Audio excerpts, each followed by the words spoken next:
छत्तीसगढ़ में भारी बारिश की वजह से तबाही का मंजर दिखा। कहीं सड़कों पर सैलाब नजर आया तो कहीं जमीन खिसकने से चट्टान गिरते दिखे।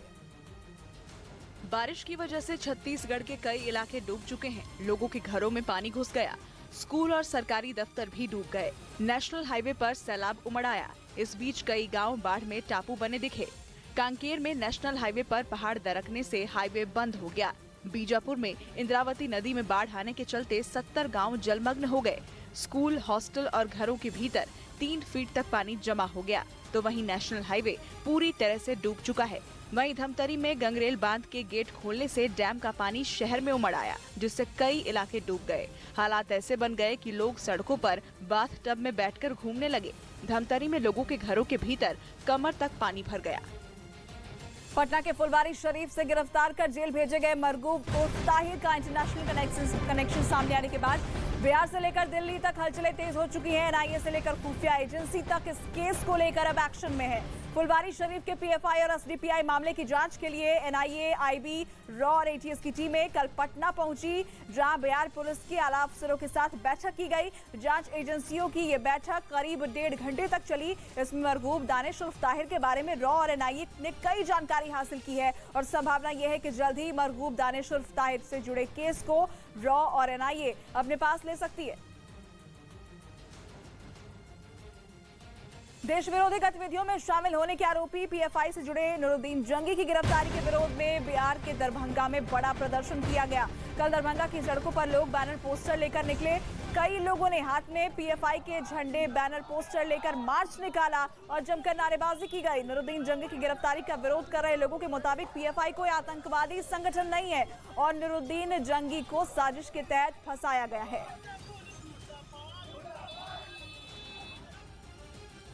पटना में अभी 2 लोगों की गिरफ्तारी हुई है और पुलिस ने एक मनगढ़ंत कहानी गढ़ा है और उसके बाद उन लोगों की गिरफ्तारी करके हमारे पॉपुलर फ्रंट की जो स्टेट की टीम है, हमारे जो लीडर लोग हैं, 26 लोगों को उस अवैध कांड से जोड़ दिया गया है। अच्छा। और इस तरह से हमारी ऑर्गेनाइजेशन को टेररिस्ट से जोड़ने की एक नापाक कोशिश जो है पुलिस कर रही है, उसी के खिलाफ हम लोग यहाँ खड़े हुए हैं।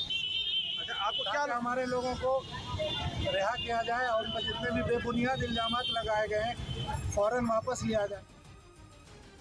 उधर इस मामले में पहले से ही गिरफ्तार किए गए अतहर और अरमान मलिक से पटना पुलिस की एसआईटी लगातार पूछताछ कर रही है।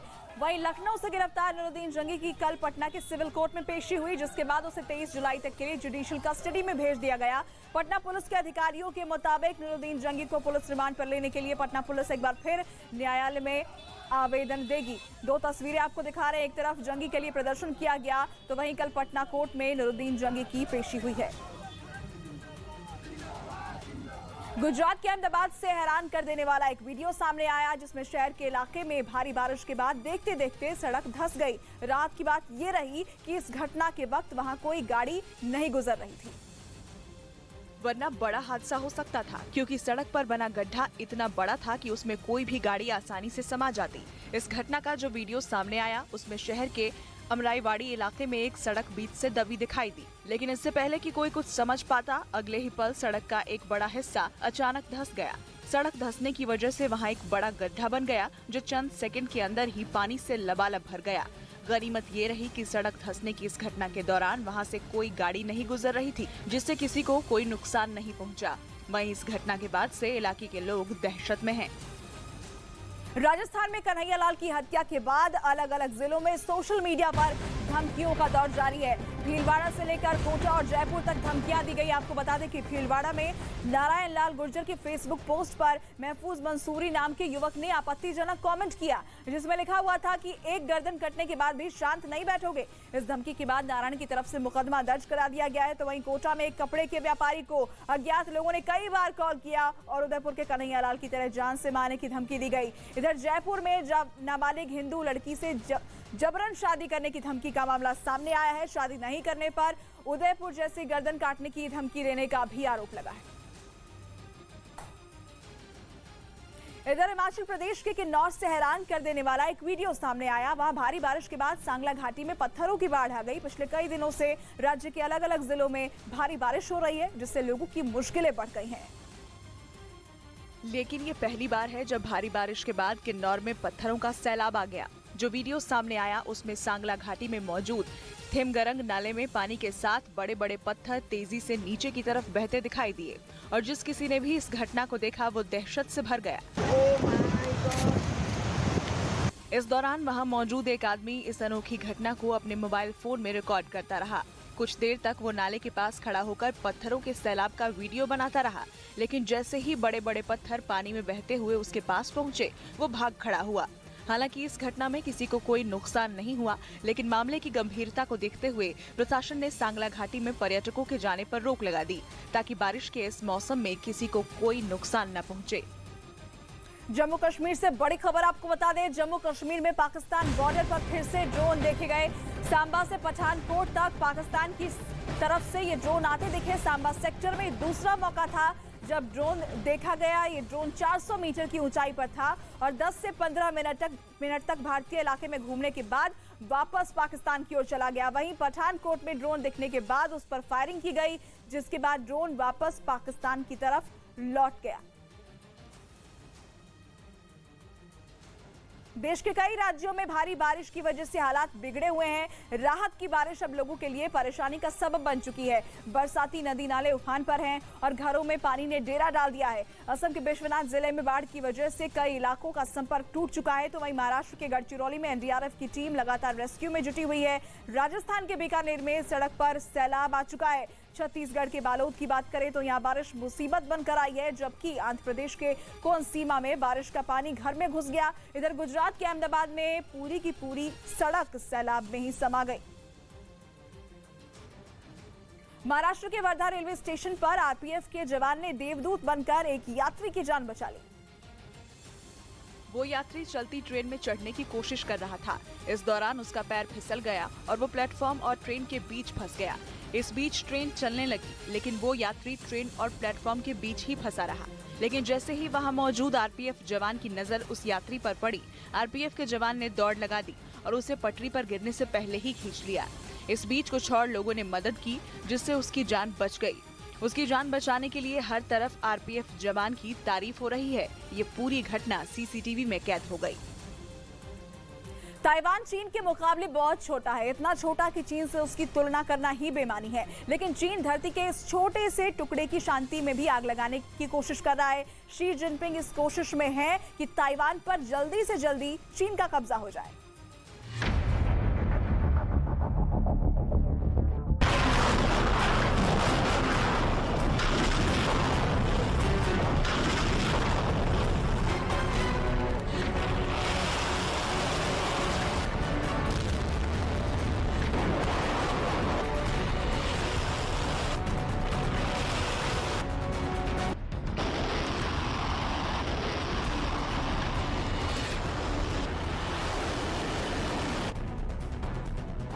हमारा मकसद आपको डराना नहीं, बस जानकारी आप तक पहुंचानी है कि ताइवान चीन की धमकियों को बिल्कुल नजरअंदाज नहीं कर रहा है।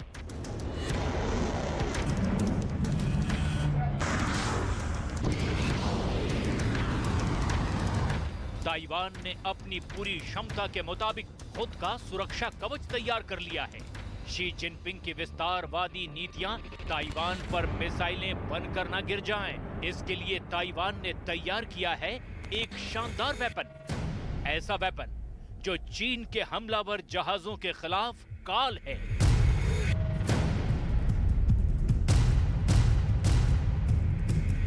हम आपको पहले भी दिखा चुके हैं कि कैसे ताइवान अपनी रक्षा के लिए चीन के किसी भी आक्रमण या कुचेष्टा से बचने के लिए ये मुल्क तैयारियों में जुटा है।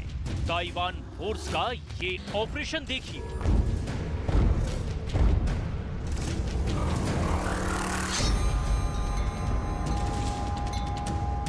ये वो जज्बा है जो यूक्रेन की सेना को रूस के सामने टिकाए हुए है।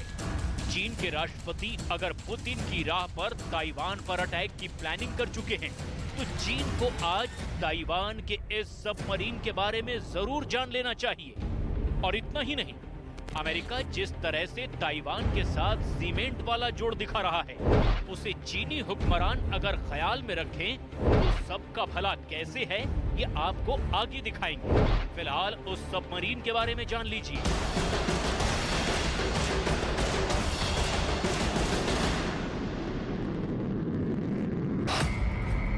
इस सबमरीन को तैयार करने का सीधा मकसद है चीन के किसी भी अटैक के खिलाफ जोरदार तैयारी। ताइवान में 2021 में 970 चीन के फाइटर्स उड़े। चीन के जंगी जहाजों ने पहली बार 2021 में ताइवान के आसमानों को नहीं भेदा, बल्कि 2020 में ही 380 बार चीन के लड़ाकू जहाज ताइवान की सीमा में दाखिल हो चुके हैं। ये किसी भी देश की संप्रभुता के विरुद्ध है कि बिना इजाजत के उसकी सीमा में कोई दाखिल हो, और अगर वो ऐसा करता है तो ये सीधे तौर पर दुश्मनी का इरादा वाला है। ताइवान चीन का जवाब देने के लिए तैयार बैठा है। उसके पास चीन जैसी बड़ी सेना तो नहीं, लेकिन उसके पास अमेरिका वाली ताकत है। ऐसी ताकत जो ताइवान को लेकर चीन से भिड़ने के लिए तैयार है। ताइवान कैसे कर रहा है चीन से दो हाथ करने की तैयारी, इस स्पेशल रिपोर्ट में देखिए जब शी को शौक लगा। ताइवान की ताकत की नुमाइश ऐसे वक्त बेहद जरूरी है जब माना जा रहा है कि पुतिन की यूक्रेन जंग की तरह ही शी जिनपिंग ताइवान पर हमला बोल सकते हैं। शी जिनपिंग फिलहाल मानकर चल रहे हैं कि 72 घंटे में पुतिन के यूक्रेन विजय का सपना भले ही पूरा ना हुआ हो, ताइवान के 48 घंटे में जीत का वो अपना सपना साकार कर ही लेंगे। शी जिनपिंग की यह हसरत तभी पूरी होगी जब अमेरिका और चीन में दो हाथ होंगे, क्योंकि अमेरिका ने एक बार फिर ताइवान के लिए दरियादिली दिखाई है। अमेरिका ने ताइवान को मदद देने का ऐलान किया है। अमेरिका के विदेश विभाग ने ताइवान को 10 करोड़ 80 लाख डॉलर के सैन्य उपकरण देने के प्रस्ताव को मंजूरी दी है। अमेरिका मानता है कि वो ताइवान को आत्मरक्षा के लिए हथियार मुहैया करा रहा है। अमेरिकी रक्षा विभाग पेंटागन ने कहा है कि ताइवान ने सैन्य तकनीकी सहायता समेत टैंकों और युद्धक वाहनों के लिए पार्ट्स के लिए आग्रह किया है। इस प्रस्तावित बिक्री से ताइवान को भावी खतरों से निपटने में अपनी क्षमताओं को बढ़ाने में मदद मिलेगी। इस प्रस्ताव के बारे में अमेरिकी संसद को अवगत करा दिया गया है। अमेरिका का ताइवान को हथियारों की सप्लाई ठीक वैसे ही है जैसे पुतिन के बार बार मना करने की धमकियों के बीच यूरोप और अमेरिका से यूक्रेन को लगातार हथियारों की सप्लाई मिली। ज़ेलेंस्की की जंग का सच यही विदेशों से मिल रहे हथियार हैं।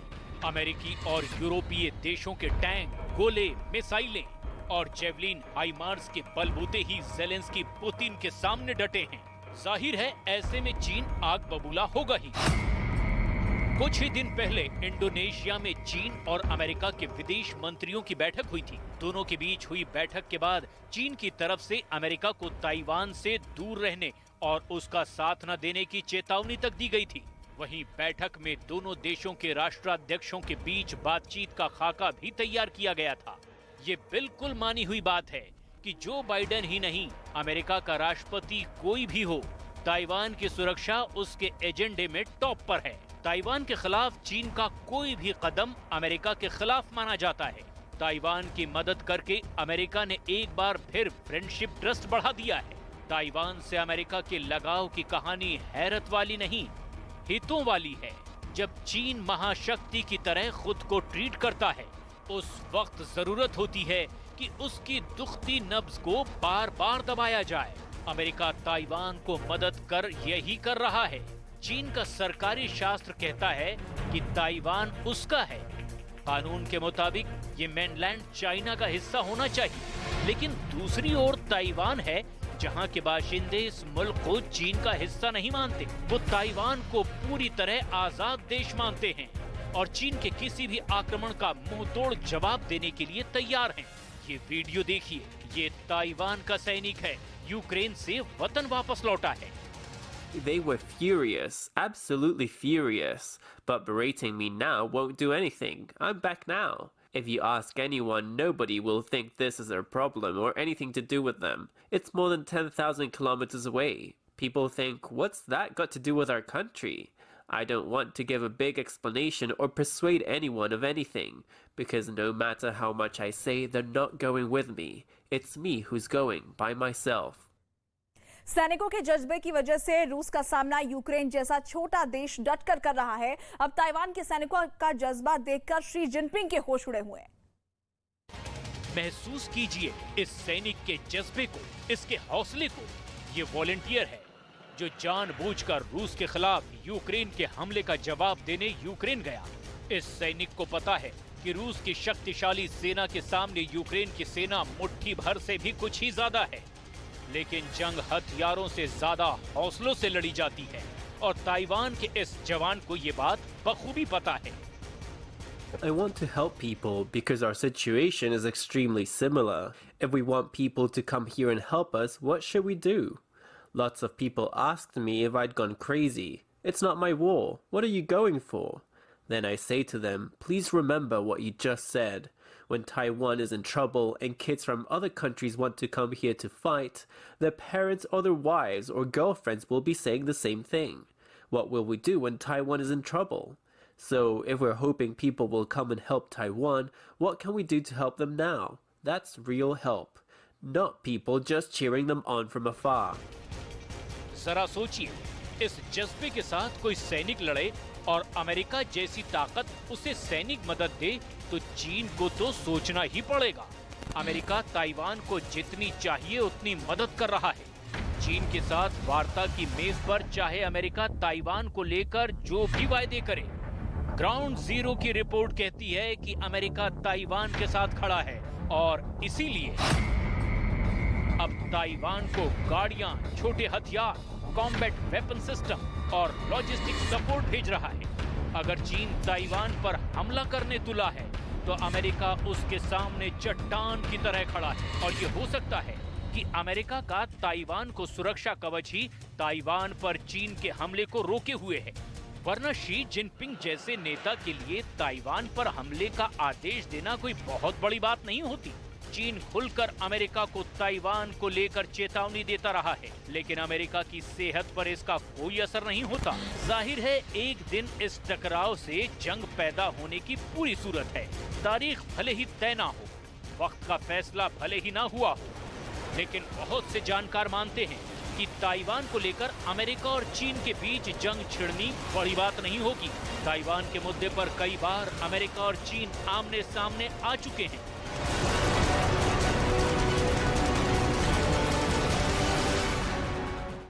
शी जिनपिंग लगातार कोशिश कर रहे हैं। शी जिनपिंग खुद के राष्ट्रपति रहने तक ही ताइवान को चीन में शामिल कराना चाहते हैं, लेकिन ताइवान की कोशिश खुद को आजाद मुल्क रखने की है। ताइवान स्ट्रेट में अमेरिकी युद्धपोत की आवाजाही को लेकर भी चीन काफी आक्रामक रहा है। चीन द्विपक्षीय क्षेत्र ताइवान को अपना मानता है और इस पर बलपूर्वक कब्जे की धमकी भी दे चुका है, जबकि ताइवान खुद को एक स्वतंत्र देश मानता है। अमेरिका और चीन के बीच ताइवान के इतर भी कई सारे मुद्दे हैं जिन पर तनाव लगातार जारी है और अब सैन्य उपकरण सहायता वाली अमेरिकी खेप ताइवान पहुंच रही है। ताइवान चीन के रिश्तों की हर बारीकियां जानने वाले यही मानते हैं कि शी जिनपिंग अपने रहते ताइवान को चीन की मुख्य भूमि से जोड़ देना चाहते हैं, लेकिन हालात हैं कि ताइवान विजय की शुरुआत ही नहीं हो पा रही है। ऐसे में चीन बड़े बड़े एक्सरसाइज कर रहा है, कभी गोबी के मरुस्थल में, कभी समंदर में, कभी ताइवान में अपना विमान घुसाकर।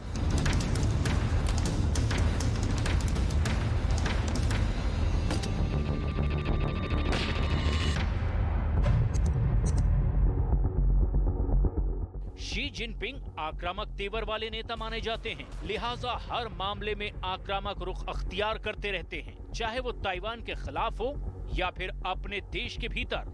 ये कई बार सामने आया है कि शिनजियांग प्रांत में उइगर मुस्लिमों पर चीन की सरकार लगातार जुल्म करती है। अब चीन के राष्ट्रपति शी जिनपिंग ने अपने देश में ये तय कर लिया है कि वहां इस्लाम कैसा होना चाहिए और मुसलमान किस तरह का व्यवहार करते दिखने चाहिए।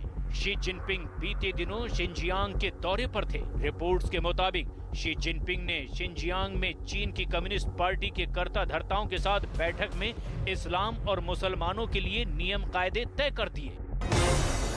इस्लाम को चीन के अनुकूल बनना होगा और समाजवादी ढांचे को अपनाना भी होगा। चीन के मुसलमानों को कम्युनिस्ट पार्टी और सरकार के साथ एकजुटता के साथ खड़े भी रहना होगा। चीन की फितरत हमेशा से ही पीठ पर वार करने वाली रही है। ऐसे में भरोसे का तो सवाल ही नहीं उठता, क्योंकि दूसरे देश तो छोड़िए, चीन में ही विगर मुसलमानों की हालत कितनी बेहाल है ये किसी से छिपा नहीं है। कहते हैं पड़ोसी आप तय नहीं करते और उसके साथ जीना आपको आना चाहिए।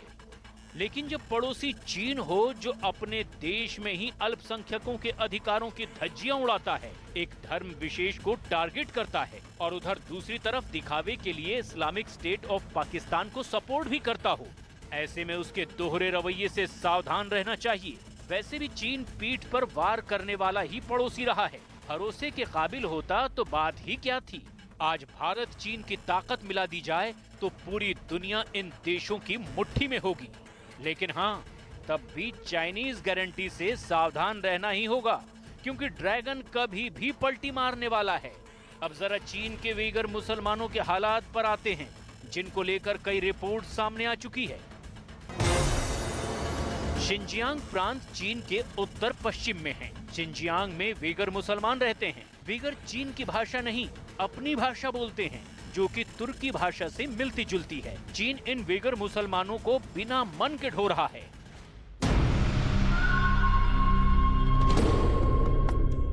वीगर मुसलमानों की हालत को लेकर अभी 2 महीने पहले ही संयुक्त राष्ट्र के मानवाधिकार अधिकारी मिशेल बैचेलेट की टीम 6 दिन के दौरे पर शिनजियांग पहुंची थी।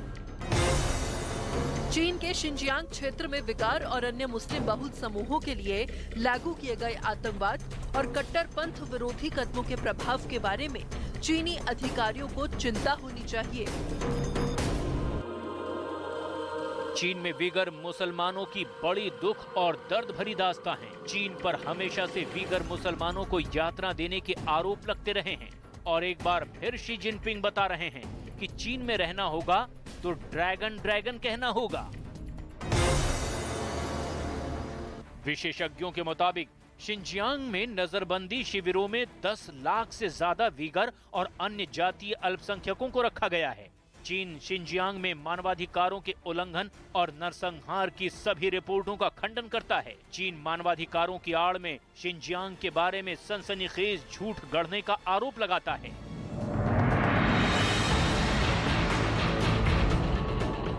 चाइनीज सामानों का सच दुनिया जान चुकी है। अब चीन पर भरोसा करने जैसा कुछ भी नहीं है।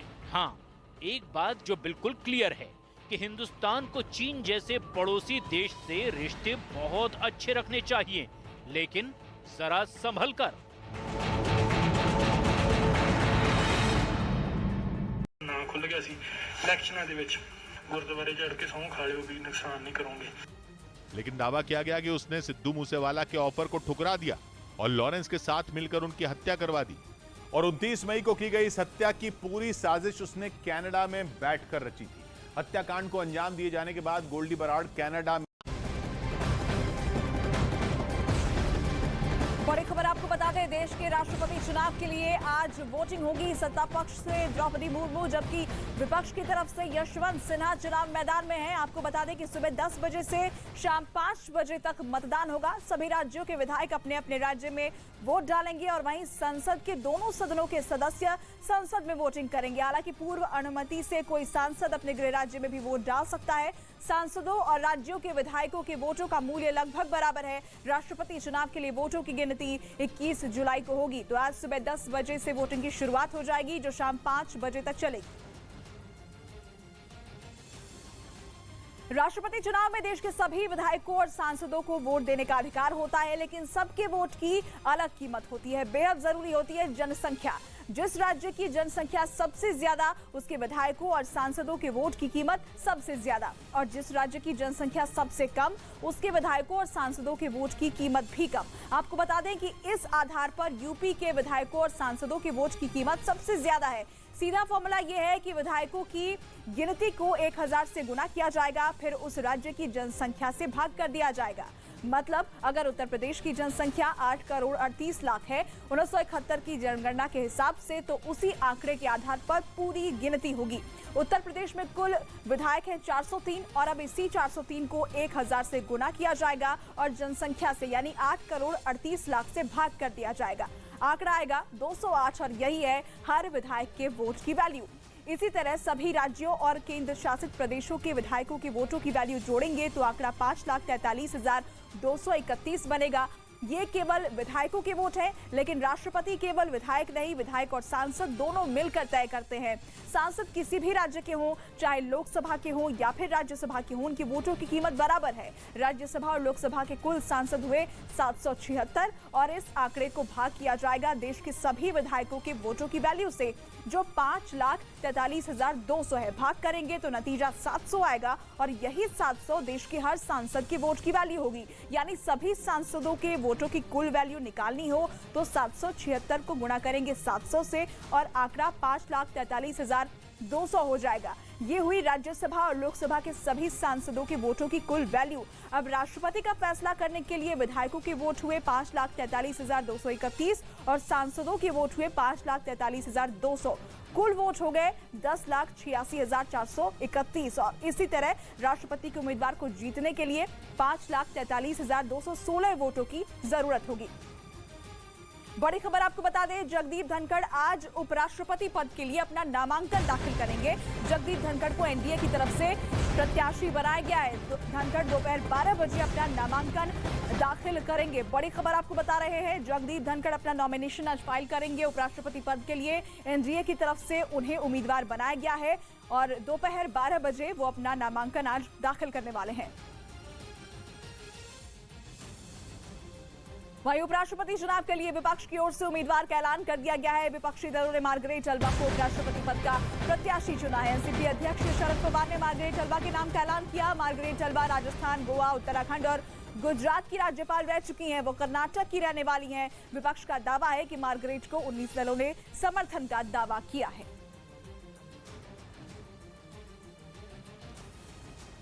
वहीं शिवसेना ने साफ कर दिया है कि वो राष्ट्रपति चुनाव में एनडीए की उम्मीदवार द्रौपदी मुर्मू का समर्थन करेगी, लेकिन उपराष्ट्रपति के लिए वो विपक्ष के उम्मीदवार के साथ खड़ी है। मार्गरेट अलवा जी का नाम पर सहमति से मोहर उठाई है। अनुभवी नेता रही, केंद्रीय मंत्री, फॉर्मर गवर्नर, बहुत साल राज्यसभा में रही, पार्लियामेंट में रही। ये चुनाव हम अपनी ताकत से लड़ेंगे। सावन के पहले सोमवार पर काशी विश्वनाथ मंदिर में दर्शन के लिए भक्तों की लंबी कतार देखने को मिली। शिव भक्त दशाश्वमेध घाट पर स्नान कर मां गंगा का जल लिए कतार में लग गए हैं। कुछ ऐसा ही नजारा झारखंड के देवघर में भी देखने को मिला। 2 साल के बाद आयोजित होने वाले श्रावणी मेले में पहली सोमवारी में बाबा भोलेनाथ के दर्शन के लिए 2 लाख कांवड़िए कतार में खड़े हैं। श्रद्धालुओं की कतार की लंबाई 15 किलोमीटर तक पहुंच चुकी है। कांवड़ियों के ठहरने के लिए प्रशासन की ओर से तमाम इंतजाम किए गए हैं। तो 2 तस्वीरें आपको दिखा रहे हैं, उत्तर प्रदेश के वाराणसी से और झारखंड के देवघर से ये तस्वीर, जहां शिव भक्तों की कतार देखी गई। श्रद्धालुओं में बाबा बैद्यनाथ मंदिर में आप भारी उत्साह देख सकते हैं। रात 9 बजे से ही कांवरिया कतारबद्ध होकर बाबा बैद्यनाथ मंदिर की ओर जा रहे हैं। ये कतार जो है मंदिर से लगभग 8 किलोमीटर की दूरी कुमेका स्टेडियम तक पहुंच गई है और ये जहां से आप देख रहे हैं, आपकी नजरें जहां तक जाएंगी आपको जन सैलाब दिखेगा कि जिस तरह से श्रद्धालु 2 सालों के बाद यहां पर पहुंचे हैं। और आज पहली सोमवारी है, श्रावण महीने का पहला सोमवारी है। आज शिववास भी है, जिसको लेकर जो है यहाँ पे श्रद्धालु और कांवरिया भारी संख्या में यहाँ पर पहुंचे हैं। कहाँ, कब उठाए थे जला? सुबह में। कितनी खुशी हो रही है 2 साल के बाद आ रहे हैं? बहुत खुशी हो रही है। कहाँ से आप आए हैं? बलिया जिला से। बलिया जिला से कितने सालों से आप आ रहे हैं यहाँ पे? यहाँ से 4 साल से आ रहे हैं। 4 साल से।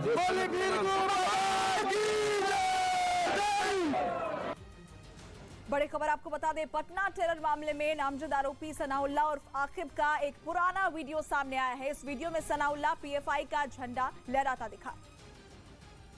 वीडियो को काफी पुराना बताया गया। आरोप है कि सनाउल्लाह दरभंगा में लोगों को भड़काता था। आरोप है कि उसने दरभंगा में पीएफआई का झंडा फहराया, पीएफआई के पोस्टर लगाए, पीएफआई का प्रचार किया और पीएफआई डे मनाया। वहीं आरोपी सनाउल्लाह के पिता ने बेटे को बेकसूर बताया, तो वहीं पीएफआई संगठन से जुड़े होने की बात भी कबूल की। साथ ही कहा कि कभी कभी सार्वजनिक तो कभी कभी गोपनीय बैठकें जरूर होती थी। ऐसा कोई एक्टिविटी हम लोग नहीं उसके अंदर आज तक देखे कि मतलब देश विरोधी हो, बल्कि जो भी काम इन लोगों का होता है संविधान के दायरे में रहते होता है। हाँ, कुछ प्रोग्राम ऐसा होता है जो इंटरनली होता है, कुछ प्रोग्राम जो है ओपनली होता है। पीएफआई के सक्रिय सदस्य और बिहार प्रदेश के महासचिव सनाउल्लाह पर देश विरोधी गतिविधि में शामिल होने का आरोप है। देश के कई राज्यों में भारी बारिश की वजह से हालात बिगड़े हुए हैं। राहत की बारिश अब लोगों के लिए परेशानी का सबब बन चुकी है। बरसाती नदी नाले उफान पर हैं और घरों में पानी ने डेरा डाल दिया है। असम के विश्वनाथ जिले में बाढ़ की वजह से कई इलाकों का संपर्क टूट चुका है, तो वहीं महाराष्ट्र के गढ़चिरौली में एनडीआरएफ की टीम रेस्क्यू में जुटी हुई है। राजस्थान के बीकानेर की बात करें तो वहां सड़क पर सैलाब आ चुका है। छत्तीसगढ़ के बालोद में बारिश लगातार मुसीबत बनकर बरस रही है, जबकि आंध्र प्रदेश के कोनसीमा में बारिश का पानी घरों में घुस चुका है। वहीं गुजरात के अहमदाबाद में पूरी की पूरी सड़क ही सैलाब में समा गई। उधर असम में अचानक आई बाढ़ से हाहाकार मच गया। पहाड़ी इलाकों में हो रही भारी बारिश के बाद असम की सिलंगी नदी उफान पर आ गई, जिसकी तेज धारा में एक भारी भरकम मशीन बह गई। असम के विश्वनाथ जिले में बाढ़ ने ऐसा कोहराम मचाया कि सब कुछ डूबा डूबा नजर आने लगा। इसी दौरान काम में जुटी खुदाई की ये मशीन भी बाढ़ की जद में आ गई। देखते देखते ये मशीन पानी में समा गई। सिर्फ यही नहीं, बल्कि विश्वनाथ जिले के सैकड़ों गाँव में जल प्रलय दिखाई दिया। इस दौरान बाढ़ से संघर्ष की हैरान करने वाली तस्वीर भी आई। एक महिला पानी में डूबकर जाती दिखी। गाँव में पानी आ जाने से लोगों के घर भी डूब चुके हैं। वहीं असम के दक्षिण सलमारा मनकाचार जिले में शनिवार को 2 नाबालिग लड़कियों की ब्रह्मपुत्र नदी में डूबकर मौत हो गई। शनिवार को दोनों लड़कियां नहाने गई थीं। इसी दौरान दोनों तेज बहाव की चपेट में आ गई थीं। छत्तीसगढ़ के कोरबा जिले से हैरान करने वाली तस्वीर आई, जिसमें नदी में पुल नहीं होने से एक महिला की जान पर बन आई। महिला गर्भवती थी। इसी दौरान उसको प्रसव पीड़ा हुई, लेकिन नदी में पुल नहीं होने के कारण सरकारी एम्बुलेंस गांव तक नहीं आ पाई। उसके बाद घर वालों ने महिला को चारपाई पर लिटाकर नदी को पार कराकर अस्पताल पहुंचाया। हैरान करने वाली घटना कोरबा के तुलबुल गांव में हुई। इसके साथ ही इन तस्वीरों ने सरकारी दावों की पोल खोल दी। बमहनी नदी में पुल नहीं होने की वजह से गर्भवती महिला को काफी मुश्किलें हुई। अगर इस नदी पर पुल होता तो इस महिला को चारपाई से ले जाने की नौबत ही नहीं आती। बारिश के समय कोरबा के पोड़ी इलाके में हालात बदतर हो जाते हैं। इस तरह से मरीजों को अस्पताल ले जाने के लिए गांव वाले बेबस हो जाते हैं। भारत की तरह अफ्रीकी देश सूडान में भी आसमान से आई तबाही ने कोहराम मचा रखा है और वहां की नदियां उफान पर हैं। सूडान के पश्चिमी दारफुर क्षेत्र में मौसमी मूसलाधार बारिश के कारण आई अचानक बाढ़ में 7 लोगों की मौत हो गई। मरने वालों में गर्भवती महिला और बच्चे शामिल हैं। लगातार पानी बरसने की वजह से वहां के कई इलाके कई फीट तक पानी में डूबे हुए हैं। वीडियो देखकर समझना मुश्किल नहीं है कि हालात किस तरह से खराब हैं। भारी बारिश की वजह से हजारों लोग प्रभावित हुए हैं। पिछले साल भी सूडान में आई बाढ़ की वजह से 80 लोगों की मौत हुई थी। ओडिशा के गजपति जिले में आसमान से बरस रही आफत का असर देखने को मिला, जहां कई इलाकों में लगातार हो रही बारिश की वजह से बाढ़ जैसे हालात बन गए। वहीं बादल फटने की वजह से 8 गांव बुरी तरह से प्रभावित हो गए। वहां के खेतों में मलबा भर गया। हालात इतने खराब थे कि कई इलाकों में जमीन खिसकने की भी खबर सामने आई। इस बीच लोगों को पीने के पानी का संकट भी हो गया। वहां इतनी बारिश हुई कि पानी सैलाब की तरह बहने लगा। चारों तरफ से पानी का बहाव बहुत तेज था। सैलाब के कहर से लोग सहमे नजर आए। यहाँ भारी बारिश की वजह से नदी, तालाब और नाले उफान पर आ गए। बिगड़ते हालात को देखते हुए जिला प्रशासन ने लोगों से सतर्क रहने की अपील की, क्योंकि सभी सड़कों पर पानी का बहाव इतना तेज था कि कभी भी कोई हादसा हो सकता था। नदी पर बने पुल के ऊपर से भी पानी बहने लगा। वहीं भारी बारिश ने लोगों की मुसीबतें बढ़ा दी। इधर हिमाचल प्रदेश के किन्नौर से हैरान कर देने वाला एक वीडियो सामने आया। वहां भारी बारिश के बाद सांगला घाटी में पत्थरों की बाढ़ आ गई। पिछले कई दिनों से राज्य के अलग अलग जिलों में भारी बारिश हो रही है, जिससे लोगों की मुश्किलें बढ़ गई हैं। बारिश के बाद किन्नौर में पत्थरों का सैलाब आ गया। जो वीडियो सामने आया उसमें सांगला घाटी में मौजूद थिमगरंग नाले में पानी के साथ बड़े बड़े पत्थर तेजी से नीचे की तरफ बहते दिखाई दिए और जिस किसी ने भी इस घटना को देखा वो दहशत से भर गया। इस दौरान वहां मौजूद एक आदमी इस अनोखी घटना को अपने मोबाइल फोन में रिकॉर्ड करता रहा। कुछ देर तक वो नाले के पास खड़ा होकर पत्थरों के सैलाब का वीडियो बनाता रहा, लेकिन जैसे ही बड़े बड़े पत्थर पानी में बहते हुए उसके पास पहुंचे, वो भाग खड़ा हुआ। हालांकि इस घटना में किसी को कोई नुकसान नहीं हुआ, लेकिन मामले की गंभीरता को देखते हुए प्रशासन ने सांगला घाटी में पर्यटकों के जाने पर रोक लगा दी, ताकि बारिश के इस मौसम में किसी को कोई नुकसान न पहुंचे। उधर उत्तराखंड के रुद्रप्रयाग से दिल दहला देने वाला एक वीडियो सामने आया। वहां भारी बारिश की वजह से पहाड़ का एक बड़ा हिस्सा खिसककर ऋषिकेश बद्रीनाथ हाईवे पर गिर गया। हालांकि इस घटना में किसी को कोई नुकसान नहीं पहुंचा, लेकिन पहाड़ से मलबा आने की वजह से पूरी सड़क बंद पड़ गई। इस घटना का जो वीडियो सामने आया उसमें पहाड़ का एक बड़ा हिस्सा टूटकर बद्रीनाथ हाईवे पर गिरता दिखाई दिया।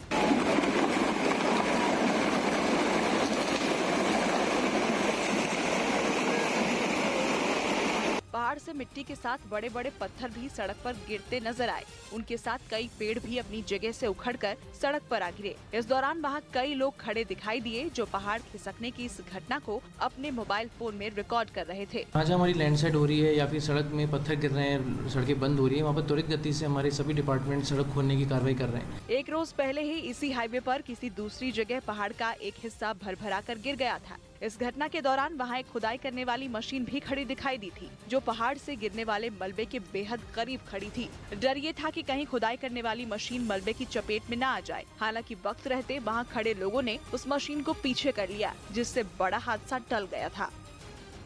इस बीच जम्मू कश्मीर के पुंछ में सेना के जवानों ने नदी में फंसे 2 लोगों को सुरक्षित बाहर निकाल लिया। ये घटना तब हुई जब भारी बारिश की वजह से वहां बहने वाली बेतार नदी में अचानक पानी का बहाव तेज हो गया और फिर देखते ही देखते उसमें सैलाब आ गया, जिसकी वजह से 2 लोग नदी की तेज धार में फंस गए। जान बचाने के लिए दोनों ने नदी के बीच मौजूद एक चट्टान को पकड़ लिया, लेकिन डर ये था कि कहीं वो दोनों नदी की धार में बह न जाएं। इसके बाद वहां मौजूद लोगों ने सेना के जवानों से मदद मांगी। सूचना मिलते ही सेना ने फौरन रेस्क्यू ऑपरेशन शुरू किया। नदी की तेज धार में फंसे लोगों को निकालने के लिए सेना के कुछ जवान रस्सी और ट्यूब लेकर पानी में उतर गए और फिर कड़ी मेहनत के बाद दोनों को सुरक्षित बाहर निकाल लिया। बड़े से पत्थर पे बीचों बीच वहाँ पे 2 लोग फंसे हुए थे, उनको चिपक के बैठे हुए थे। तो फिर हमने अपनी रोप और अपने ट्यूब डाल के और लाइफ जैकेट लगा के को रेस्क्यू किया। इस रेस्क्यू ऑपरेशन के दौरान नदी में फंसे एक आदमी की हालत बिगड़ गई, जिसके बाद जवानों ने उसे स्ट्रेचर की मदद से गाड़ी में रखा और फिर दोनों लोगों को सेना इलाज के लिए अपने साथ ले गई। इधर उत्तर प्रदेश के देवरिया में बारिश नहीं होने की वजह से किसान परेशान हैं। वहां धान की फसलें सूख रही हैं, जिसकी वजह से वहां की महिलाएं बारिश के लिए टोटके का सहारा लेती दिखीं। और ये महिलाएं भगवान शिव के मंदिर में डांस करती दिखी, गाना भी गाती दिखी। इसके अलावा एक दूसरे पर पानी भी छिड़की। महिलाओं का मानना था कि इस तरह करने से इंद्र देवता खुश हो जाएंगे और जमकर बारिश हो जाएगी। हम लोग आए हैं इस मंदिर पर पूजा करने के लिए। भगवान भोलेनाथ की से प्रार्थना करते हैं कि हमन के बारिश होखे। पूर्वी उत्तर प्रदेश में बारिश नहीं होने से किसान परेशान हैं। धान की फसलें सूख रही हैं। इसी वजह से देवरिया जिले में महिलाएं टोटके का सहारा ले रही हैं। रूस और यूक्रेन के बीच बिछी जंग की बिसात पर ज़ेलेंस्की के हाथ एक ऐसा मोहरा लगने वाला है जिसकी बदौलत वो जंग का रुख पलट सकते हैं। ये एक ऐसा मोहरा है जिसका इंतजार यूक्रेन के राष्ट्रपति वोलोदिमीर ज़ेलेंस्की बड़ी बेताबी और बेसब्री से कर रहे थे।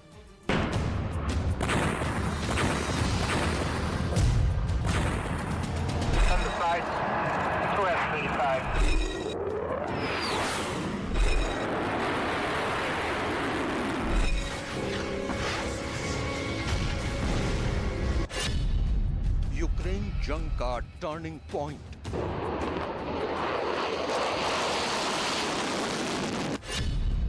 यूक्रेन को मिलेंगे ईगल 2 और वाइपर।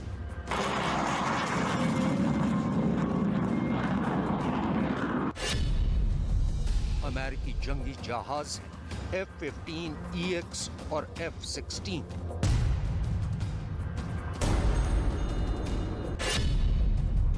अब पासा पलटेंगे ज़ेलेंस्की।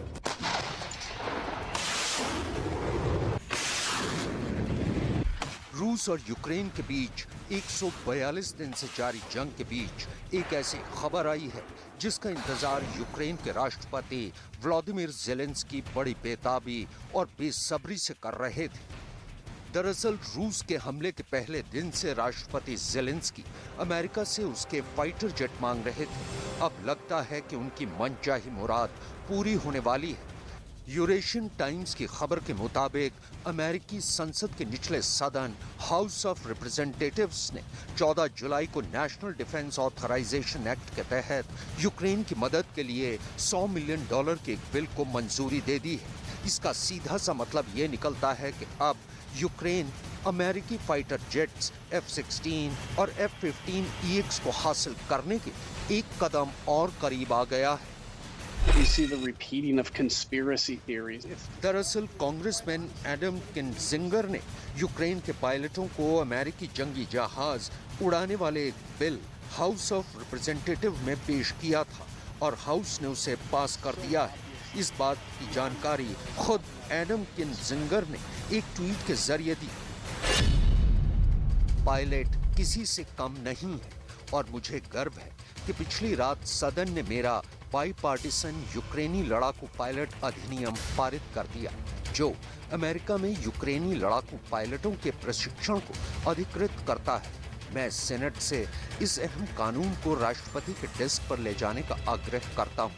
यूक्रेन की शान बरकरार रहे। अमेरिका से यूक्रेन को मिलने वाले दुनिया के सबसे घातक हथियार को अब बस एक साइन का इंतजार है। जो बाइडेन जैसे ही साइन करेंगे, फिर रूस को यूक्रेन पर जीतने में मुश्किल होगी। अगर अमेरिकी कांग्रेस के ऊपरी सदन यानी सेनेट की मंजूरी के बाद राष्ट्रपति बाइडेन ने भी इस पर साइन कर दिए, तो रूस के लिए यूक्रेन को जंग में हराना मुश्किल हो जाएगा। रक्षा विशेषज्ञों को लगता है कि रूस पर लगाम लगाने के लिए राष्ट्रपति बाइडेन इस बिल को अपनी मंजूरी दे सकते हैं। यानी अब बहुत जल्द यूक्रेन के राष्ट्रपति ज़ेलेंस्की के हाथ एक ऐसा हथियार आने वाला है जिसके जरिए वो इस जंग का पासा पलट सकते हैं। दरअसल F-16 और F-15EX अमेरिकी वायुसेना के घातक हथियार माने जाते हैं और मैदान जंग में किसी भी दुश्मन पर कहर बरसा सकते हैं।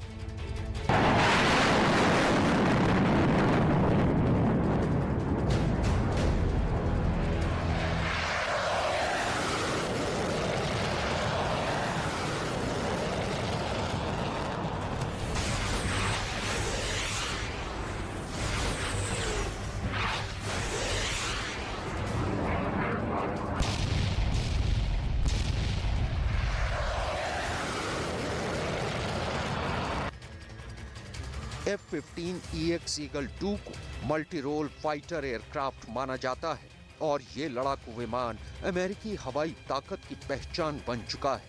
आम भाषा में इसे F-15 भी कहते हैं। F-15EX multi role combat aircraft है। ये जंगी जहाज हर तरह के मौसम में उड़ान भरने में सक्षम है। इसे 2 पायलट उड़ाते हैं। इसकी लंबाई 63.9 फीट, विंग स्पैन 42.9 फीट और ऊंचाई 18.6 फीट है। ये 2656 किलोमीटर प्रति घंटे की रफ्तार से उड़ सकता है। F-15EX की कॉम्बैट रेंज 1272 किलोमीटर है। F-15EX 60,000 फीट की ऊंचाई तक जा सकता है। इस पर 20 mm की गैटलिंग कैनन लगी है। F-15EX पर एयर टू एयर और air to surface missile load की जा सकती हैं। इसके अलावा ये परमाणु मिसाइलें ले जाने में भी सक्षम है। इतना ही नहीं, F-15EX को 17 तरीके के बम से भी लैस किया जा सकता है। F-15EX 13 टन वजन के हथियार और ईंधन के साथ उड़ान भर सकता है। राष्ट्रपति व्लादिमीर ज़ेलेंस्की ने कसम खाई है कि रूस यूक्रेन के जिन हिस्सों पर कब्जा कर चुका है वो उन्हें जल्द ही आजाद करवाएंगे। अब लगता है कि अमेरिका के F-15EX ईगल 2 मिलने के बाद वो अपनी ये कसम पूरी कर पाएं।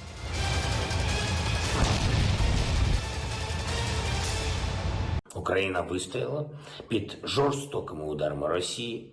Нам вже вдалося звільнити частину території, яка була окупована після 24 лютого. Поступово звільнимо і інші райони нашої держави, які зараз під окупантом. महायुद्ध 140 दिनों से ज्यादा वक्त से भी जारी है, लेकिन यूक्रेन के राष्ट्रपति का हौसला अभी भी कम होता नहीं दिख रहा।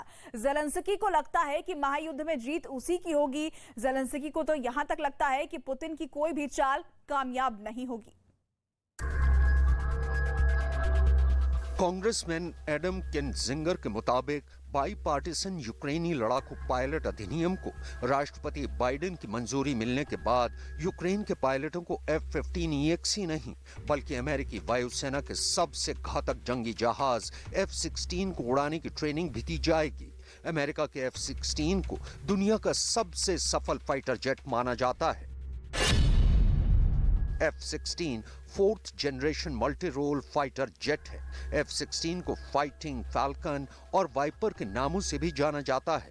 F-16 की लंबाई 49.3 फीट, विंग स्पैन 31 फीट और ऊंचाई 16.7 फीट है। ये 2400 किलोमीटर प्रति घंटे की रफ्तार से उड़ान भर सकता है। F-16 की कॉम्बैट रेंज 546 किलोमीटर है। F-16 पर एयर टू एयर और air to surface missile load की जा सकती हैं। इसके अलावा ये परमाणु मिसाइलें ले जाने में भी सक्षम है। F-16 पर 9 जगहों पर बम और मिसाइलें फिट की जा सकती हैं। F-16 हर मौसम में अपने लक्ष्य का निर्धारण कर सकता है। F-16 21,772 किलो वजन के हथियार और ईंधन के साथ उड़ान भर सकता है।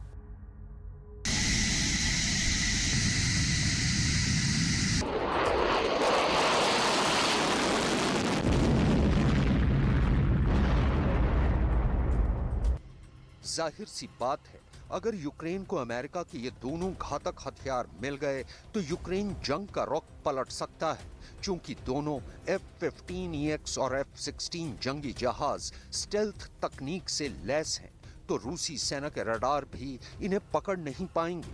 लेकिन बाइडेन प्रशासन को बस एक ही बात की चिंता है, और वो ये कि अगर यूक्रेन ने रूसी सेना को रोकने के बजाय F-15EX और F-16 जंगी जहाजों का इस्तेमाल रूस की सरजमी पर हमला करने के लिए किया, तो रूस और अमेरिका के बीच भी सीधी जंग छिड़ सकती है। रक्षा विशेषज्ञों का मानना है कि अगर अमेरिका यूक्रेन को F-15EX और F-16 जंगी जहाज देगा तो उसकी पहली शर्त यही होगी कि वो इन लड़ाकू विमानों का इस्तेमाल रूस की सरजमी पर हमले के लिए नहीं करेगा।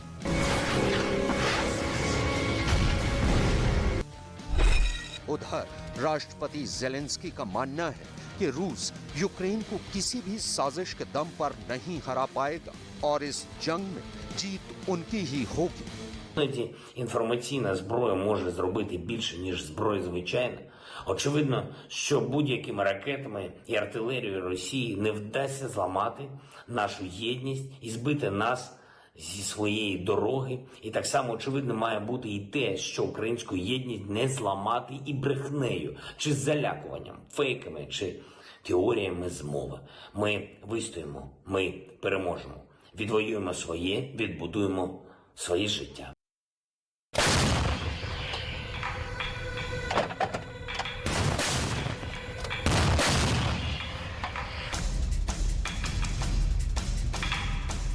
दरअसल यूक्रेन को जब से अमेरिका से M777 हॉवित्जर तोपें मिली हैं, उसे रूसी सेना के बढ़ते कदमों को रोकने में कामयाबी मिलने लगी है।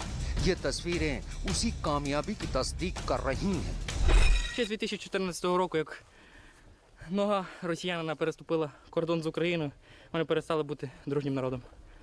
Зараз для мене братський народ – це є Європа, до якої ми йдемо потихеньку, але впевненими кроками.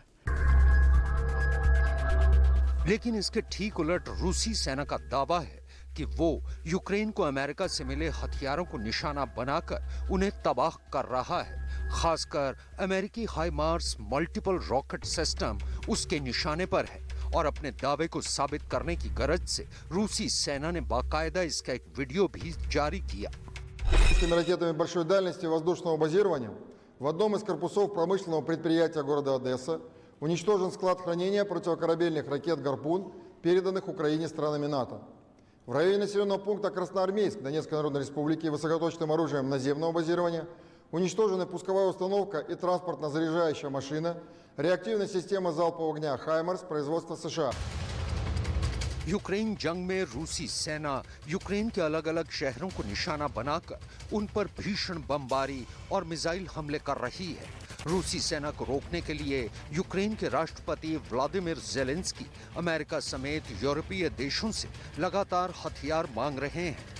ऐसे सूरत हाल में अगर अमेरिका यूक्रेन को अपने F-15EX और F-16 जंगी जहाज देने के लिए राजी हो गया तो यकीनन जंग का रुख बदल सकता है। यूक्रेन के मुताबिक अगर अमेरिका उसके पायलटों को F-15EX और F-16 जंगी जहाजों की ट्रेनिंग देने के लिए राजी हो जाता है तो उसके पास 30 ऐसे पायलट तैयार हैं जिन्हें फौरन ट्रेनिंग के लिए अमेरिका भेजा जा सकता है।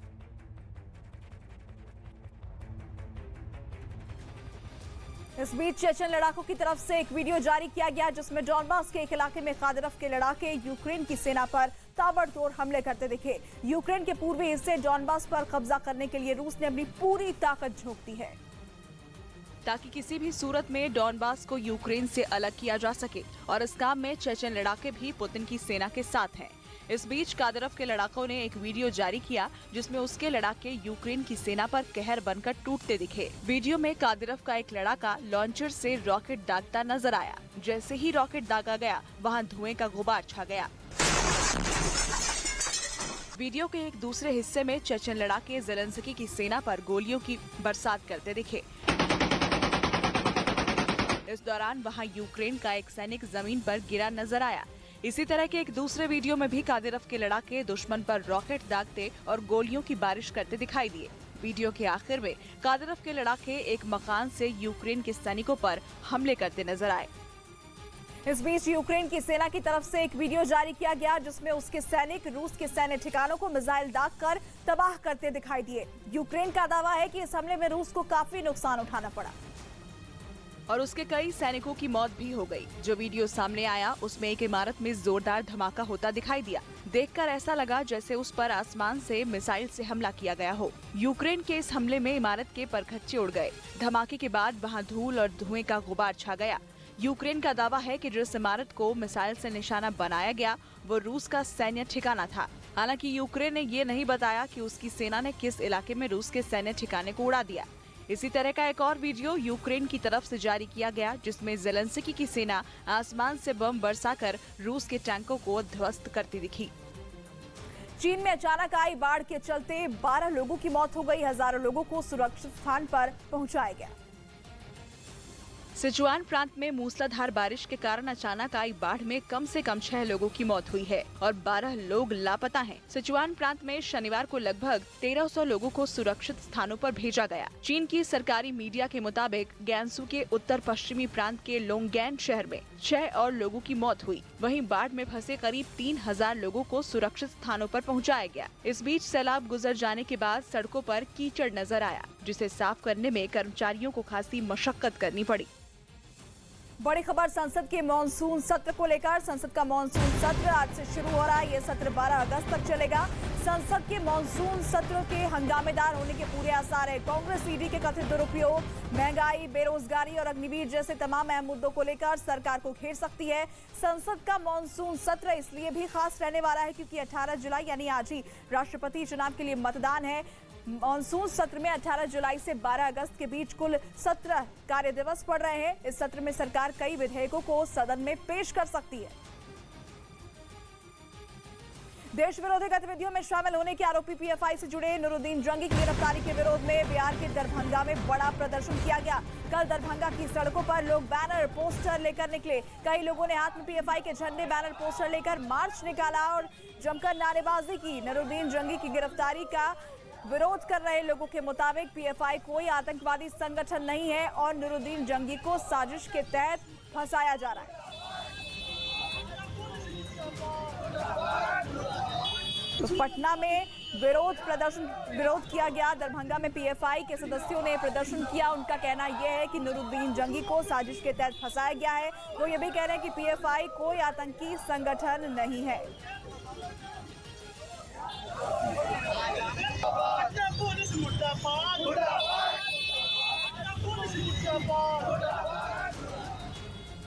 पटना में अभी 2 लोगों की गिरफ्तारी हुई है और पुलिस ने एक मनगढ़ंत कहानी गढ़ा है और उसके बाद उन लोगों की गिरफ्तारी करके हमारे पॉपुलर फ्रंट की जो स्टेट की टीम है, हमारे जो लीडर लोग हैं, 26 लोगों को उस अवैध कांड से जोड़ दिया गया है। अच्छा। और इस तरह से हमारी ऑर्गेनाइजेशन को टेररिस्ट से जोड़ने की एक नापाक कोशिश जो है पुलिस कर रही है, उसी के खिलाफ हम लोग यहाँ खड़े हुए हैं।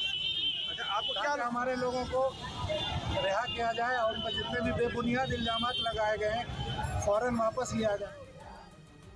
आपको बता दें कि लखनऊ से गिरफ्तार नुरुद्दीन जंगी की कल पटना के सिविल कोर्ट में पेशी हुई, जिसके बाद उसे जुडिशियल कस्टडी में भेज दिया गया।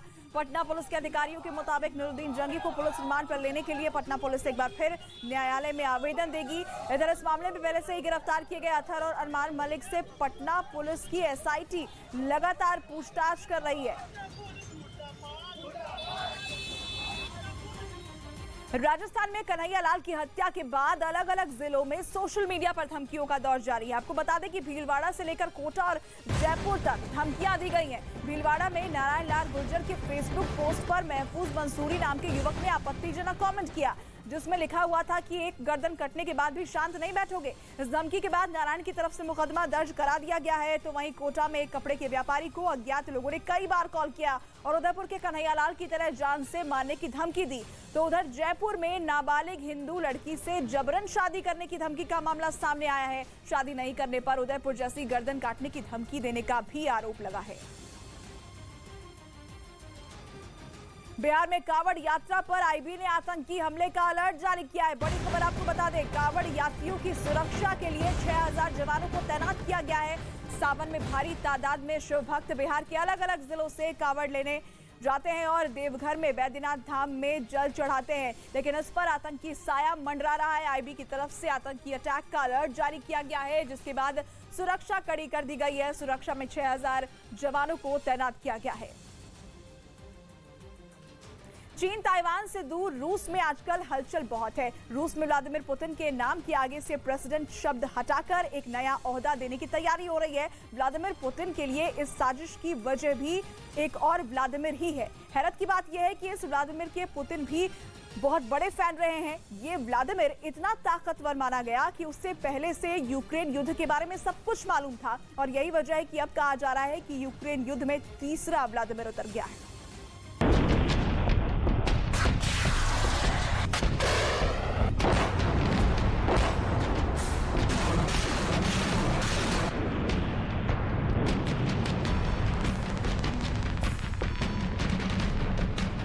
युद्ध, तबाही, अकड़, बेचैनी और धमकी, 5 महीनों में हजारों मौत और उनके बीच लड़खड़ाता हुआ लेकिन उभरता हुआ ऐसा नेतृत्व जिसके फैसलों ने इस सदी के सबसे खतरनाक युद्ध की स्क्रिप्ट लिख दी। ज़ेलेंस्की और पुतिन के साथ ऐसा कौन? व्लादिमीर कहें या वोलोदिमीर है, जो यूक्रेन का मास्टरमाइंड कहा जा सकता है। आज इसे यूक्रेन के युद्ध के बारे में कई महीनों पहले पता चल चुका था।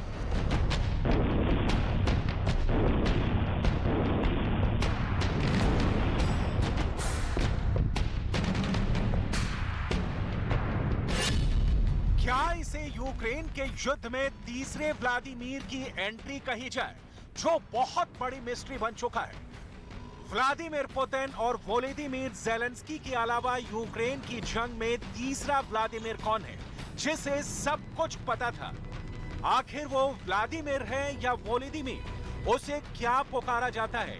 क्योंकि इन दोनों नाम में कोई फर्क नहीं, इनके उच्चारण में सिर्फ रूस और यूक्रेन की सरहद का फर्क है।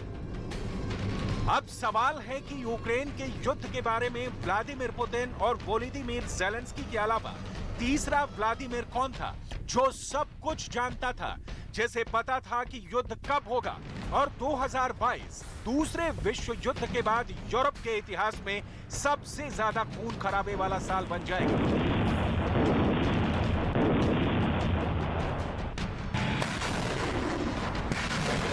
ये सब जानने से पहले समझिए कि जब यूक्रेन में रूस की फौज 5 महीनों से लड़ रही थी, तब पुतिन के पद को लेकर रूस में क्या बड़ा फैसला लेने के लिए दबाव बनना शुरू हो गया है।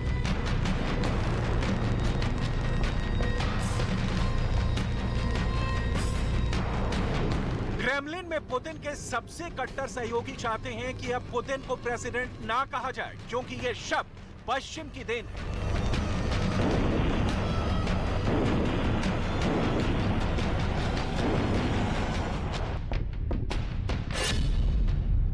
ऐसे में वो चाहते हैं कि अब पुतिन को व्लाद कहा जाए। व्लाद यानी शासक, या फिर उनके पद को प्रावितेल बोला जाए। इसका मतलब भी शासक होता है। रूस में लिबरल डेमोक्रेटिक पार्टी चाहती है कि राष्ट्रपति पद का नाम अब व्लाद या प्रावितेल में तब्दील कर दिया जाए। अगर ऐसा हुआ तो इसे पुतिन का रूस के सुप्रीम लीडर बनने की राह में बड़ा कदम कहा जाएगा।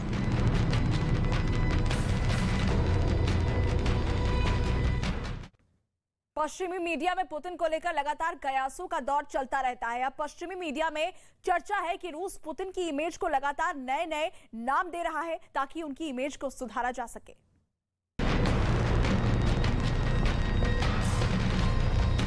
पश्चिमी देशों का मीडिया लगातार ऐसी खबरें छाप रहा है जिसमें बताया गया है कि रूस अब पुतिन को एक नई पहचान देने की तैयारी कर रहा है और इसके लिए व्लाद या फिर प्रावितेल जैसे टाइटल पर चर्चा तेज हो गई है।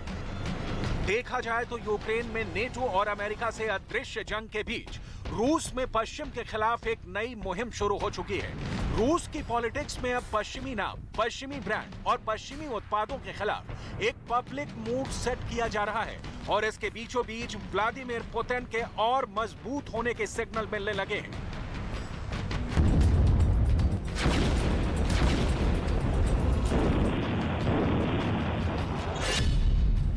ऐसे में सवाल है कि क्या आने वाले वक्त में राष्ट्रपति पुतिन को व्लाद पुतिन कहा जाएगा या फिर प्रावितेल पुतिन। इन दोनों ही पदों का मतलब है सुप्रीम लीडर।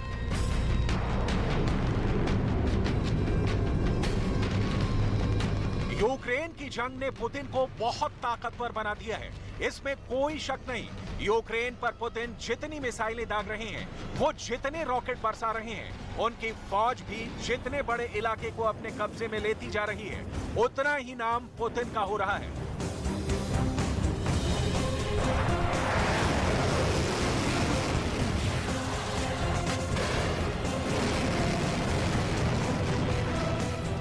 जनवरी 2020 में रूस के सरकारी अखबार में एक रिपोर्ट छपी थी जिसमें बताया गया था कि पुतिन को अब सुप्रीम लीडर का दर्जा दिए जाने की तैयारी हो रही है और इसके लिए संविधान में बदलाव किया जाएगा। ये प्रस्ताव 700 संशोधनों का हिस्सा है जो 1993 के बाद संविधान में सबसे बड़ा बदलाव कहा जाएगा।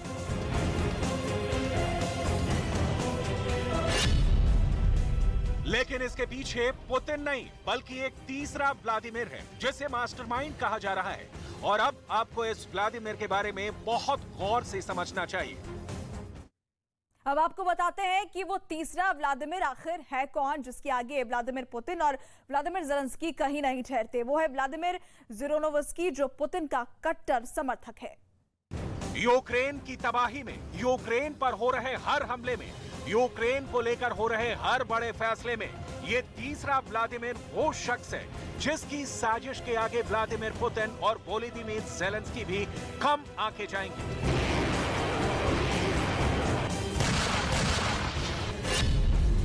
इस शख्स का नाम है व्लादिमीर ज़िरोनोव्स्की जो पुतिन का एक बहुत कट्टर समर्थक माना जाता था, इसलिए क्योंकि व्लादिमीर ज़िरोनोव्स्की अब इस दुनिया में नहीं है। उसकी मौत अप्रैल में हो गई थी। व्लादिमीर ज़िरोनोव्स्की रूस की लिबरल डेमोक्रेटिक पार्टी का प्रमुख भी था। व्लादिमीर ज़िरोनोव्स्की के बारे में आगे जानने से पहले देखिए कि वो कौन है। ये जानिए कि इस व्लादिमीर का नाम आखिर चर्चा में क्यों आया। दिसंबर 2021 में व्लादिमीर ज़िरोनोव्स्की ने कहा था, 22 फरवरी को सुबह 4 बजे दुनिया हमारी नई नीति को महसूस करेगी। मैं चाहता हूं कि 2022 एक शांतिमय वर्ष रहे, लेकिन 2022 सुकून भरा साल नहीं रहेगा। इसी वर्ष रूस फिर से महान देश बनेगा और सबको खामोश रहकर हमारे देश की इज्जत करनी पड़ेगी। इसका मतलब साफ है कि यूक्रेन में आज जो कुछ चल रहा है, कीव से लेकर डॉनबास और ओडेसा से लेकर जो कुछ चल रहा है, पुतिन की फौज जितनी भी मिसाइल दाग रही है, मारियोपोल और सेवरोदोनेत्स्क से लेकर वो हर शहर जिसको पुतिन की सेना ने रौंद डाला है, उसके बारे में इस व्लादिमीर को पहले से पता था और वो पूरे प्लान को बहुत अच्छी तरह जानता था। पुतिन के इस शख्स के साथ करीबी इतनी ज्यादा थी कि जब व्लादिमीर ज़िरोनोस्की की इसी वर्ष अप्रैल में मौत हुई थी, तब पुतिन भी उसके अंतिम संस्कार में शामिल हुए थे। व्लादिमीर ज़िरोनोस्की को पश्चिमी देशों के खिलाफ एक बड़ी आवाज या कहें कि रूस में प्रोपेगेंडा करने वाला लीडर माना जाता था। पुतिन के दोबारा राष्ट्रपति बनने के बाद व्लादिमीर ज़िरोनोस्की ने कहा था कि अब रूस में चुनाव नहीं होंगे, ये सब बेकार के चोचले हैं। पुतिन शी जिनपिंग की तरह रूस पर शासन करेंगे और उनको रूस चीन के माओ जेडोंग की तरह विदा करेगा।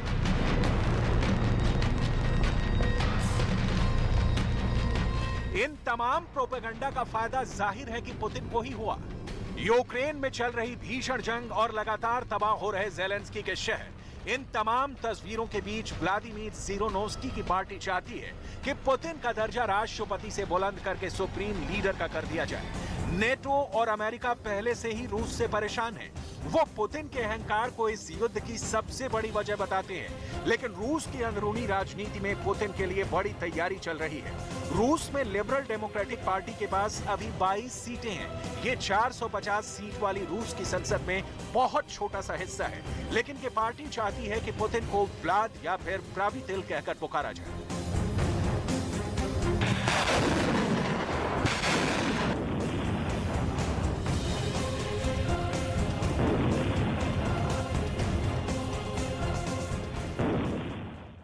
महायुद्ध के करीब 140 से ज्यादा दिन बीत जाने के बाद अब ज़ेलेंस्की की सेना का जज्बा भी कमजोर होता जा रहा है। इसका सबसे बड़ा सबूत है कि यूक्रेन जिस काउंटर के साथ कीव में रूस का जवाब दे रहा था, वैसा वो अब डॉनबास में नहीं दे पा रहा है। पुतिन का अगला प्लान क्या है? क्या पुतिन का युद्ध व्लादिमीर ज़िरोनोस्की के मन मुताबिक बढ़ेगा? क्या पूरे यूक्रेन पर कब्जा होगा? और क्या युद्ध यूक्रेन से आगे बढ़कर नेटो की सरहद में भी घुसपैठ करेगा? यूक्रेन युद्ध को लेकर साजिश बहुत सी सामने आई है, लेकिन पुख्ता वही बात की जाएगी जो इस वक्त दुनिया के सामने है। ज़ेलेंस्की को लग रहा है कि जो इंफॉर्मेशन वॉर उन्होंने शुरुआत में रूस के खिलाफ जीतनी शुरू की थी, अब उसी में वो पिछड़ते जा रहे हैं, क्योंकि डॉनबास में ऑपरेशन के बाद यूक्रेन अब रूस को मीडिया में उस ताकत से काउंटर नहीं कर पा rहा है जिस तरह शुरुआत में कीव पर हमले के दौरान उसने किया था। Це набуває іноді просто нездорових форм, коли соціальними мережами і сайтами поширюються свідомі вкиди з Росії, мета яких тільки одна – доповнити ракетний і артилерійський терор проти нашої держави ще й інформаційним терором. इसलिए इस बात को समझने के लिए आपको ले चलते हैं रूस के रक्षा मंत्रालय की एक सीक्रेट मीटिंग में, जहां रूस के रक्षा मंत्री सर्गेई शोइगु रशियन सेना के तमाम अफसरों को कुछ बता रहे हैं, कुछ समझा रहे हैं और आगे की लड़ाई कैसे लड़ी जाएगी इसे लेकर पुतिन की लीडरशिप से क्या डिमांड है, ये मैसेज भी क्लियर कर रहे हैं। इस मीटिंग में यूक्रेन में ऑपरेशन तेज करने को कहा गया है। डॉनबास में डोनेस्क को ऑल क्लियर करने का ऑर्डर दिया गया है। ज़ेलेंस्की के रॉकेट हमलों की तोड़ निकालने को कहा गया है। रूस की सेना ने जुलाई में डॉनबास पर हमले अचानक तेज कर दिए हैं। इसकी बड़ी वजह यह है कि लुहांस्क पर उसका करीब 100% कब्जा हो चुका है और डोनेस्क का आधा इलाका रूस के पास है, जिस पर पुतिन अब पूरी तरह कब्जा करना चाहते हैं। लेकिन इन सब रिपोर्ट्स के बीच क्या ज़ेलेंस्की खामोश है? क्या उन्होंने उम्मीद छोड़ दी है? क्या ज़ेलेंस्की अब बैकफुट पर आ गए? Україна вистояла під жорстокими ударами Росії. Нам вже вдалося звільнити частину території, яка була окупована після 24 лютого. Поступово звільнимо і інші райони нашої держави, які зараз під окупантом. ज़ेलेंस्की ऐसी बड़ी बातें लगातार कर रहे हैं, लेकिन जमीन पर तो पुतिन का ही सिक्का अब चलने लगा है। डॉनबास में रूस की जिन यूनिट्स ने लड़ाई लड़ी, पुतिन की सरकार अब उनको भी बहादुरी के अवार्ड दे रही है और साथ में ये नसीहत भी कि उनका अगला ऑपरेशन और तेजी से पूरा होना चाहिए। महायुद्ध में रूस के महाविनाशक हथियार और सेना का सामना यूक्रेन की सेना अपने हौसले और रणनीति से कर रही है, लेकिन उसका नुकसान लगातार हो रहा है। रूस युद्ध को लेकर अब किसी जल्दबाजी में नहीं दिखता। रूस धीरे धीरे अपने टारगेट को चुनकर निशाना बना रहा है। वैसे रूस के नए टारगेट पर हमले और तेज हो गए हैं और रूस के रक्षा मंत्रालय ने इसकी तस्वीरें भी भेजनी शुरू कर दी हैं। रूस के नीप्रो शहर के पास यूक्रेन के एक मिलिट्री अड्डे को तोचका मिसाइल से उड़ा दिया गया। ये मिसाइल कैसे अपने टारगेट पर कयामत बनकर गिरी, इसका वीडियो भी रिलीज किया गया है। रूस का दावा है कि 24 घंटे के अंदर ही यूक्रेन की 4 कमांड पोस्ट को पूरी तरह तबाह कर दिया गया है और ये सब हमले ऐसे हथियारों से किए गए जो बहुत सटीक माने जाते हैं। डोनेस्क में रूस की बमबारी में आम लोगों को भी बहुत नुकसान पहुंचा है। ये किसी भी युद्ध की सबसे बड़ी त्रासदी होती है क्योंकि फौज से ज्यादा इसमें आम लोग मारे जाते हैं जिनका कोई हिसाब नहीं होता और उन्हें पूछने वाला भी कोई नहीं मिलता। तेतियाना ने अपने एक पड़ोसी को दम तोड़ते हुए देखा है। वो अब अपना बिखरा हुआ घर समेट रही है। Все это так неожиданно. Мы ничего и не поняли, кто был дома. Ну все, нет окон. Нет крыш. Ну вот дом практически тоже снесен. И оно несколько вот так вот домов, все посечено. Меня собака убила.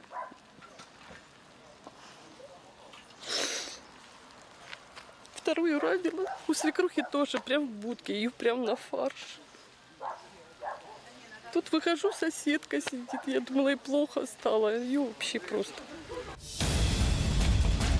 और जैसा कि कहा, फौज से ज्यादा यहाँ आम लोग इस युद्ध का शिकार बन रहे हैं। डॉनबास के डोनेस्क रीजन में सबसे ज्यादा तबाही देखने को मिल रही है।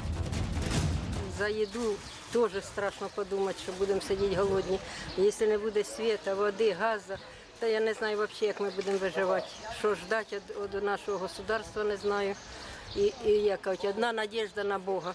Просимо, молимо Бога, щоб хоча б не відключили воду і світ, а вже остальне все, як кажуть, приложиться. Буде світ, будуть у магазинах працювати холодильники, будуть щось завозити. Пенсія хоч і невеличка, але все одно щось можна. करीब 5 महीने से भीषण युद्ध लड़ रहे पुतिन लगातार युद्ध की रणनीति में बदलाव कर रहे हैं। पुतिन की पहली कोशिश अब यूक्रेन की सेना और जनता के हौसले को तोड़ने की है ताकि यूक्रेन की जनता बिखरे और वो अपने महायुद्ध में फतेह हासिल कर सके। डोनेस्क और आसपास के शहरों में अब रूस के मिसाइल अटैक लगातार हो रहे हैं। अब तक यूक्रेन पर 2000 से ज्यादा मिसाइल दाग चुके पुतिन के नए अटैक अब रिहायशी इलाकों पर भी देखने को मिले हैं। ये बात बहुत चौंकाने वाली है, लेकिन ज़ेलेंस्की के पास इसे रोकने के लिए कुछ नहीं है सिवाय इसके कि वो रूस की पोजीशन पर जवाबी कार्रवाई करे। लेकिन सवाल है कि क्या रूस की फायर पावर के आगे वो कब तक डटे रहेंगे।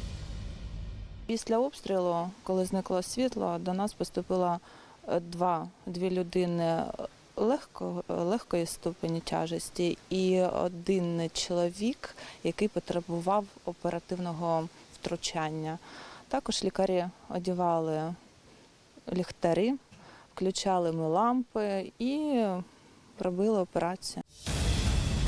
डॉनबास में पुतिन के ताजा ऑपरेशन की रिपोर्ट कीव में बैठे ज़ेलेंस्की को भी बराबर मिल रही है और वो भी जानते हैं कि रूस अब अपने हमलों को लेकर और ज्यादा आतंक फैला रहा है ताकि यूक्रेन के लोग घबरा जाएं और उनका हौसला टूट जाए।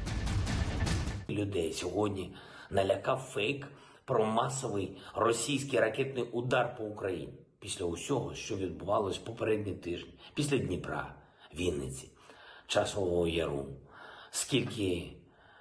скільки нервів псується щоденне тиражуванням страшилок від російських пропагандистів і посадовців, скільки проблем українці створюють самі для себе, довіряючи будь-якому анонімному джерелу.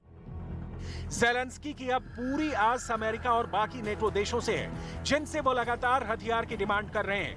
यूक्रेन रूस को काउंटर करने के लिए हाइमर्स रॉकेट का इस्तेमाल कर रहा है और साथ में अब वो ब्रिटेन के M270 रॉकेट लॉन्चर के लिए भी खुद को तैयार कर चुका है। ये ऐसे मल्टी लॉन्चर रॉकेट सिस्टम है जिससे रूस के प्लान को एकदम से झटका लगा है। यही वजह है कि रूस अब ज़ेलेंस्की को मिल रही इस मदद को जड़ से मिटाने के लिए ईरान से ड्रोन भी लेने की तैयारी में है।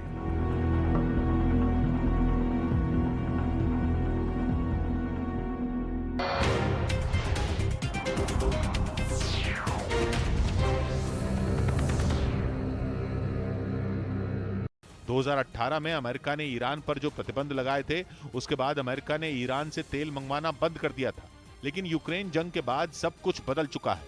भारत ने मजबूत फैसले लेकर साबित कर दिया कि वो ईरान और रूस से दोस्ती निभाने के लिए अमेरिका की इजाजत नहीं लेगा। INSTC के जरिए व्यापार शुरू करके तो उसने डंके की चोट पर यह जता भी दिया और बता दिया कि भारत, रूस और ईरान की तिकड़ी अपनी दोस्ती वाले इस कॉरिडोर का लोहा मनवाने का दम रखती है। वहीं दक्षिणी गुजरात में विकराल बाढ़ से लोगों को बचाने में एजेंसियों ने पूरी ताकत झोंक दी। NDRF और SDRF की टीमें अब उन इलाकों में पहुंच रही हैं जहां पिछले 3 दिनों से लोग पानी के बीच फंसे थे। राज्य के 4 जिले बाढ़ से बेहाल हैं, जिनमें सबसे बुरा हाल नवसारी और गिर सोमनाथ का है। बल्कि गिर सोमनाथ के तो कुछ इलाके ऐसे हैं जहां अब तक राहत एजेंसियों की टीमें मदद के लिए पहुंच ही नहीं पाई हैं। गिर सोमनाथ के निचले इलाकों में बाढ़ का पानी लोगों के घरों को पूरी तरह डुबो चुका है। घर का सारा सामान पानी में बहकर जा चुका है। न खाने का सामान बचा है, न पकाने के बर्तन, न पीने का पानी और न ही सोने का कोई इंतजाम। बाढ़ से बेहाल गुजरात के इन हिस्सों में न्यूज 18 की टीम राहत एजेंसियों से भी पहले पहुंची।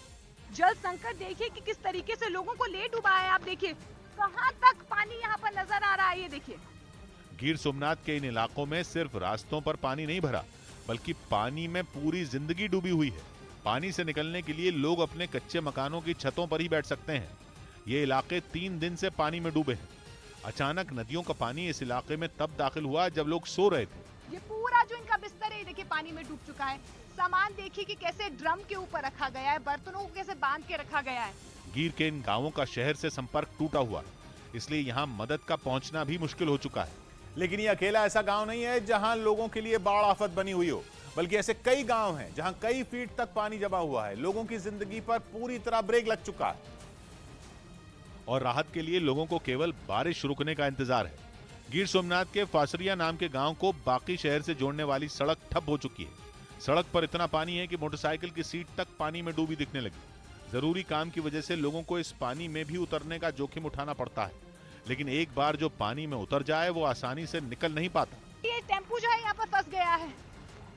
ये बाइक वाले हैं, ये अपनी बाइक को आगे नहीं खींच पा रहे हैं। तो अब आप तस्वीर। थोड़ी देर बाद न्यूज 18 की टीम की मदद से बाइक बाहर निकाल ली गई, लेकिन माल ढोने निकली गाड़ी तो घंटों तक फंसी रही। गांव का हाल यह है कि रोजमर्रा के कामों के लिए भी लोगों को कमर तक के पानी से होकर गुजरना पड़ रहा है। लोगों के घर, खेत, मैदान, मंदिर, स्कूल, सरकारी दफ्तर सब कुछ पानी में समा चुके हैं। लेकिन इलाके में पक्के मकान हैं और लोगों की जान पर खतरा नहीं है, इसलिए बचाव टीमें भी इस गांव में नहीं आई हैं। लेकिन नवसारी जिला ऐसा है जहां पिछले 24 घंटों में पानी का स्तर कुछ कम हुआ है, इसीलिए वहां राहत और बचाव के ऑपरेशन अचानक तेज कर दिए गए। अब उन लोगों तक मदद पहुंचाई जाने लगी है जो 48 घंटों से भी ज्यादा वक्त से बाढ़ का सामना कर रहे थे और 2 दिन से आफत से लड़ते लड़ते अब उनकी आस भी टूटने लगी थी। नवसारी में बचाव टीमों की नाव में बैठे लोगों ने बताया कि अब पानी कई फीट कम हो चुका है। कितना खतरा है आपको भी अंदाजा आ जाएगा कि कितना खतरा है। अभी तो कम से कम 60 फुट पानी कम हो गया यहाँ पे। लेकिन 7 फीट पानी कम होने के बाद भी पानी इतना है कि नाव में बैठे लोगों को भी डर लगने लगे। नाव के अलावा फंसे हुए लोगों तक पहुंचने का कोई दूसरा रास्ता नहीं है। नवसारी में फंसे हुए सैकड़ों लोगों को निकालने का काम बचाव एजेंसियां दिन भर करती रहीं। बचाव के काम में कई नावों को लगा दिया गया। जिन लोगों को निकालकर बाहर लाया गया उन्हें राहत शिविरों तक पहुंचाया गया। राहत शिविरों में लोगों के खाने पीने से लेकर उनके इलाज तक का इंतजाम किया गया। नवसारी और उसके आसपास के जिलों में हजारों लोगों को राहत शिविरों में पहुंचाया जा चुका है। दूसरी तरफ सरकारी एजेंसियों का अनुमान यह है कि अगले 24 घंटे गुजरात